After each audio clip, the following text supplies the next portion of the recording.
Standing before Cheryl, I calmly announced my decision. I'm moving back in with my parents. If this doesn't sit well with you, then perhaps we should consider divorce, I said, my voice stripped of emotion. Cheryl stared back at me, shock and confusion playing across her face as she struggled to grasp the boldness of my statement. It felt like a harsh blow to her. What are you talking about, Raymond? She faltered, her voice a blend of disbelief and dismay.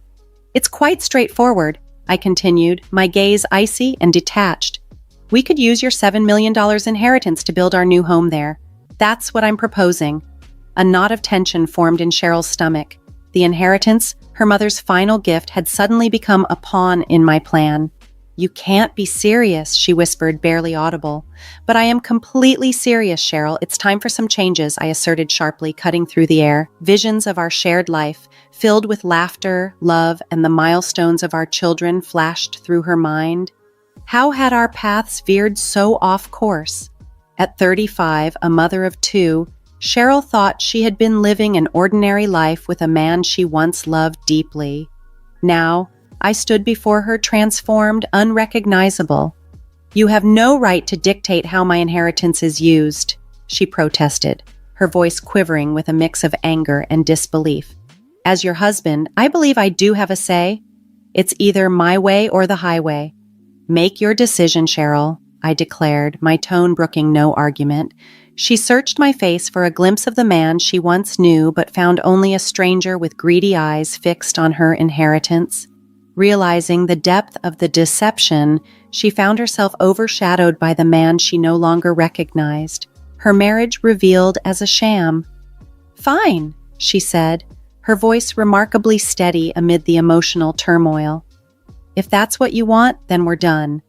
But I warned him, don't expect to touch a single cent of my money. My smirk disappeared, replaced by a look of utter shock. I hadn't seen this coming. Spinning on my heel, I stormed out and slammed the door behind me. Cheryl stood alone, her heart racing. The lines were now clearly drawn. This was no longer merely about money, but her dignity, her freedom. The next morning, the house was unnervingly quiet. As Cheryl prepared breakfast, scenes from last night's confrontation replayed in her mind, fueling a growing anger. How could I be so insensitive? The money wasn't just some jackpot, it was part of her mother's legacy, not a fund for me to recklessly spend. Our children, Lisa and Mark, picked up in the tense atmosphere but stayed silent. They were too young to grasp the complexities of adult problems, yet they could tell something was off. Cheryl managed to smile for their sake. After dropping them off at school, she drove to her late mother's house, now empty but filled with echoes of the past. Sitting in the living room, she remembered how my parents often made snide comments about their lifestyle, choices, and even their kids. They had always clung to traditional gender roles, and it seemed I had absorbed these archaic views. I can't understand why you're still working, my mother had once sneered, her disdain clear. A woman's place is at home with the children? I, Raymond, never defended her. I always dismissed my parents' offensive remarks, telling her to just ignore them. But those words were like needles, constantly pricking at Cheryl's self-esteem. Now, with her mother gone and our marriage unraveling, she felt a surge of resentment towards me. I had never truly been a partner to her, leaving her to fend for herself against my parents' criticisms without ever taking her side. She vividly recalled being pregnant with Lisa and how my parents had openly hoped for a grandson. When Lisa was born, their disappointment was unmistakable. Next time, make sure it's a boy, they had said. Alone in the quiet of the house, Cheryl's resolve hardened. She knew what she had to do. Barely concealing their displeasure, they expressed their dissatisfaction openly. The pain of watching my daughter endure such blatant favoritism was unbearable. Now Raymond wanted us to use my inheritance to move closer to his parents, plunging us deeper into their toxic environment. The very thought made my blood boil. I was determined not to let that happen. As I sat amidst the remnants of my mother's life, I felt a resolve building within me. I refused to be pushed around. I decided to stand up, not only for myself, but also for my children. Raymond had shown his true colors, and it was time he faced the consequences. The battle lines were drawn, and I was prepared for the struggle ahead. Over the next few days, I gathered important documents and braced for the legal fight that loomed. My lawyer, a sharp-witted woman named Gloria, was reassuring. "Don't worry, Cheryl. We'll make sure that inheritance stays right where it belongs," she said with a confident smile. One evening, as I sorted through my mother's belongings, I discovered an old, dusty envelope hidden in a drawer. Inside, I found a collection of documents, stock certificates, and property deeds. My hands trembled as I grasped the full extent of my mother's hidden wealth, which, including the current value of the stocks and properties, amounted to a staggering $7 million. I was in awe. My mother, who had always lived modestly, had accumulated a small fortune. She had been incredibly prudent with her money, a fact that now offered a new ray of hope and strength. I never imagined that my mother had saved so much. An accompanying note penned in her neat handwriting read, "Cheryl, I saved this for a rainy day. I hope it gives you and the kids a better life. Use it wisely." As I read her words, tears filled my eyes. Her foresight and love enveloped me like a warm embrace, transcending even from beyond the grave. The next day, I resolved to confront Raymond about his ill-conceived plan to misuse my inheritance. I found him in the living room, casually browsing through a magazine. "Raymond, we need to talk," I said, my voice firm and composed. He looked up, irritation flickering in his eyes. "What is it now, Cheryl?" "I found something from my mother," I started, waving the envelope. "It turns out she left me stocks and properties worth $7 million. Raymond's eyes widened, a mixture of shock and greed quickly passing over his face. $7 million? That's great news, he exclaimed, but his enthusiasm repulsed me. "Don't get any ideas, Raymond. This money is for me and the kids. You won't see a cent of it." His face darkened. "You can't keep it all to yourself, Cheryl. We're married. What's yours is mine," he snapped back. Anger surged within me. "You've shown your true colors, Raymond. You don't care about me or the kids. All you see are dollar signs." Raymond stood abruptly, his face flushed with anger. "You're being selfish, Cheryl. I'm thinking about our future, about our family." "What family, Raymond? The one you're ready to sacrifice for your selfish desires?" I retorted. He stepped closer, fists clenched. "You'll regret this, Cheryl. I'll make sure of it." I stood my ground, unflinching. "Bring it on, Raymond. I'm not afraid of you anymore." He stormed out, leaving me alone with my thoughts. I knew this was just the beginning of a long and bitter battle, but I was ready for my children, for my mother's legacy, and myself. The following week was a whirlwind of legal consultations and tense silences at home. Raymond's demeanor had shifted from shock to cold, calculated aggression. He was like a caged animal, desperate and dangerous. One evening, while the kids slept, Raymond cornered me in the kitchen. His eyes wild, his stance threatening, he accused, "You think you're clever, Cheryl, hiding that money from me?" I leaned against the counter, my heart pounding, prepared for whatever would come next. But my voice remained steady. "It's not about being clever, Raymond. It's about doing what's right. That money is for me and the kids, not for your unrealistic dreams." He slammed his fist on the countertop, making me flinch. "I am your husband. I have rights to that money," he claimed, his words dripping with venom. "You're just a—" he started, but I interrupted him. "A what, Raymond? A woman who refuses to submit to your greed and bullying?" His face twisted in anger. "You'll regret this, Cheryl. I'll make sure you don't get a dime of that money." I could sense the danger in his words, but refused to show any fear. "Is that a threat, Raymond?" I asked. He leaned in, his breath foul. "It's a promise." I pushed past him, my body shaking with adrenaline. "We'll see about that. The court will decide." As I walked away, his voice filled with malice followed me.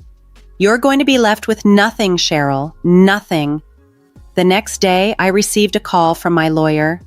Cheryl, Raymond has filed for divorce. He's claiming half of your inheritance. I took a deep breath, a mix of fear and determination stirring within me. Let him try. I'll fight him every step of the way. Gloria's voice was firm. We have a strong case, Cheryl. Don't worry. We'll make sure justice is served. That night, as I lay in bed, I thought about my children sleeping peacefully in their rooms. I dedicated myself to this battle for them, for their future. Raymond had become a stranger, a man driven by greed and malice, yet I was no longer the woman he thought he could control and intimidate. As I closed my eyes, I envisioned the courtroom, the judge, and the final verdict. I pictured myself standing tall, fighting vigorously, not just for the money, but for my dignity, my children's future, and the quiet strength my mother had always shown. This was my battle, and I was fully prepared for it. The ensuing legal battle was grueling. Raymond's strategy was transparent, to portray me as an uncooperative wife, hoarding the family's resources. But how could he understand? However, his arguments were weak, more a display of desperation than a solid legal foundation. One afternoon, we found ourselves in mediation, a last effort to resolve matters before the court hearing. Raymond sat across from me, his lawyer by his side, his gaze icy and demeanor self-assured. "Let's be reasonable, Cheryl," his lawyer started. "Raymond is entitled to a part of this inheritance. It's only fair." I looked over at Gloria, my determination unwavering. "Fair? Raymond has not contributed to this inheritance. It is solely from my late mother, intended for me and my children." Raymond leaned forward, his tone derisive. "Come on, Cheryl, you're just being spiteful. Don't you think the kids would want their father to have a share?" I felt a rush of anger. "This isn't about spite, Raymond. It's about justice. You've never genuinely considered what the kids want. This is about your greed." His lawyer started to interject, but Raymond signaled him to stop. "You think you can just take everything, don't you? Play the grieving daughter and the victimized wife," he sneered. I met his gaze squarely. "This isn't a game, Raymond. You're the one trying to take what isn't yours." The mediator, a stern-faced, middle-aged woman, interjected, "Let's try to remain civil. This is about finding a resolution." Raymond cut her off, his voice rising. "A resolution? She's the one being unreasonable." The tension in the room was palpable, thick, and suffocating. I responded calmly yet firmly. "I am being perfectly reasonable. I'm protecting what my mother left for her grandchildren. Raymond's claims are baseless." Sensing the futility of the discussion, the mediator called for a break. As we stood up, Raymond leaned in close, his breath hot on my ear. "You'll pay for this, Cheryl. I'll make sure of it." His words were a chilling promise, but I remained resolved to stand my ground for the legacy and the rights of my children.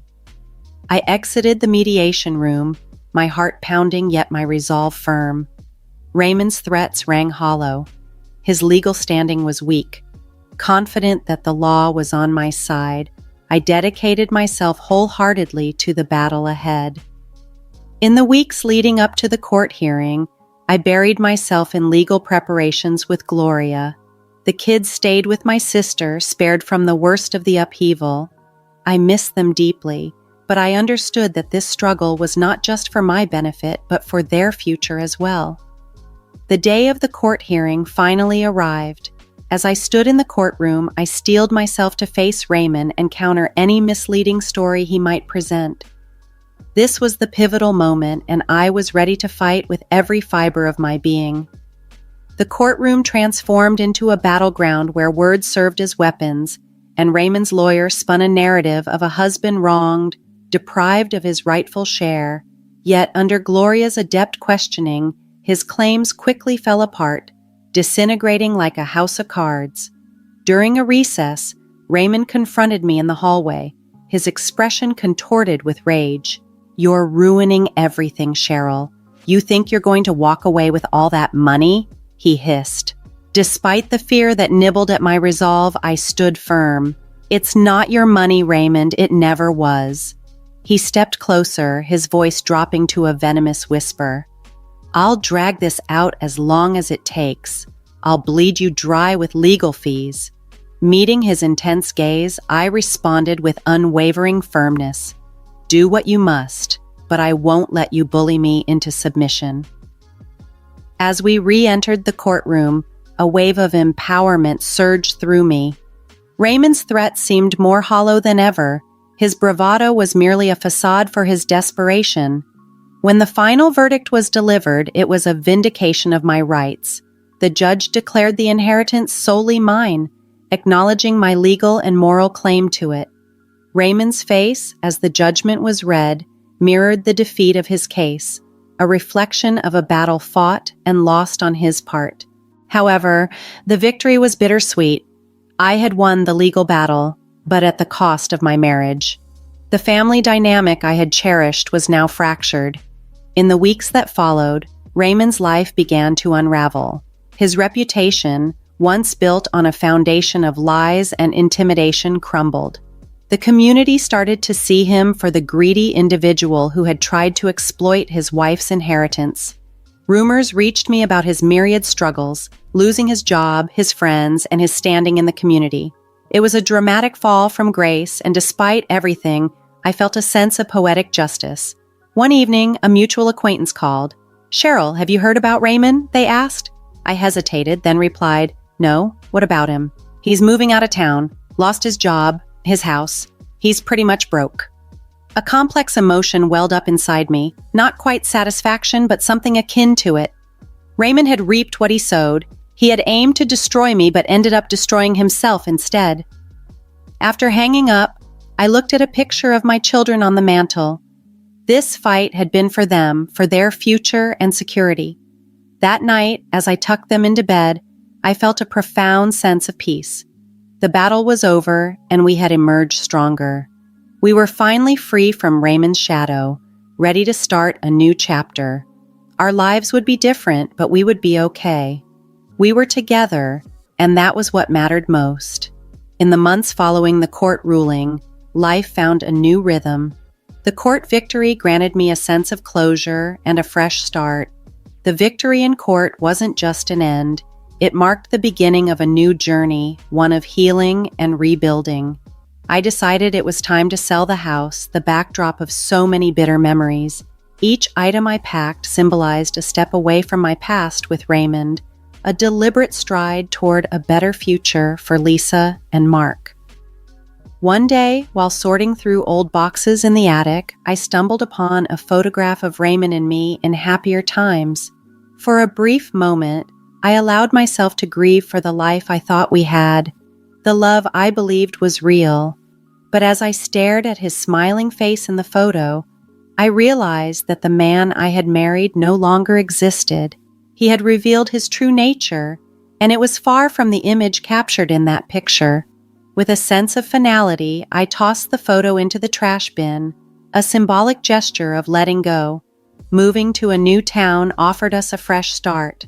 I found a cozy home in a friendly neighborhood, and the kids quickly settled into their new school, making friends easily. I turned more attention to my writing, finding solace and expression in the worlds I created with my words. One evening, as I was tucking Lisa into bed, she looked up at me with her big, innocent eyes and asked, "Mom, do you miss Dad?" Her question caught me off guard. "Sometimes I miss who I thought your dad was," I admitted. "But we're better off now. We're a strong team, just the three of us." She nodded, her eyes showing a depth beyond her years. "I like it here, Mom. I like our new home." Her words filled me with warmth. We had indeed come a long way. As I lay in bed that night, I reflected on Raymond's downfall. His greed and malice had backfired spectacularly, leaving him with nothing. Yet here we were, rebuilding and finding joy in our new life, stronger and more united than ever. While I felt no joy in Raymond's misfortunes, there was a palpable sense of justice in how everything had unfolded. The kids and I had a lengthy journey of healing ahead, but we were firmly on the path. The inheritance, now securely invested, would ensure their education, and our future needs were well taken care of. As I closed my eyes, thoughts of my mother came to me. Her strength and foresight had truly been our salvation. In her wisdom, she had equipped me with the means to protect myself and my children. Drifting off to sleep, I was enveloped by a profound sense of peace. The storm that had once threatened to consume us had passed, leaving behind clarity and hope. We had weathered the worst, and now, with a new day dawning, we were ready to embrace whatever lay ahead with renewed spirit and optimism.